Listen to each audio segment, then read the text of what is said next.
شہر محرم الحرام میں شادی بیاہ شرعاً جائز ہے، اس کے لیے حوالے ہیں، اگر ہے تو کیا پھر بھی اسے رواجاً محرم کے تقدس کے منافی سمجھنا ٹھیک ہے؟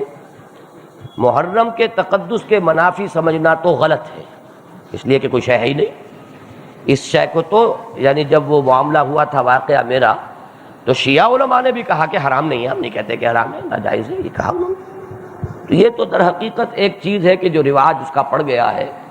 تو میں نے تو یہ کہا تھا کہ حضرت حسین رضی اللہ تعالیٰ عنہ کی شہادت محرم میں ہوئی، حضرت حمزہ کی شہادت جو ہے وہ شوال میں ہوئی، اور شوال میں آپ شادیاں کرتے بےتاشا۔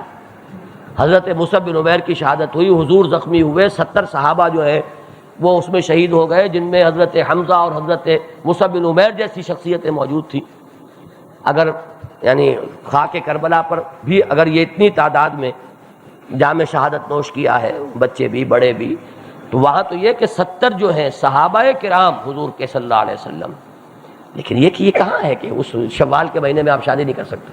غزوہ احد شوال میں ہوا ہے۔ تو یہ چیزیں ایک غلط تاثر ہے کہ جو ذہنوں پہ قائم ہو چکا ہے، اور اس میں کوئی بھی اس کے غلط ہونے یعنی اس کے لیے حرام ہونے کے لیے جواز کے لیے حوالے درکار ہیں۔ جواز تو ہر شے جائز ہے، الا یہ کہ وہ حرام ثابت ہو۔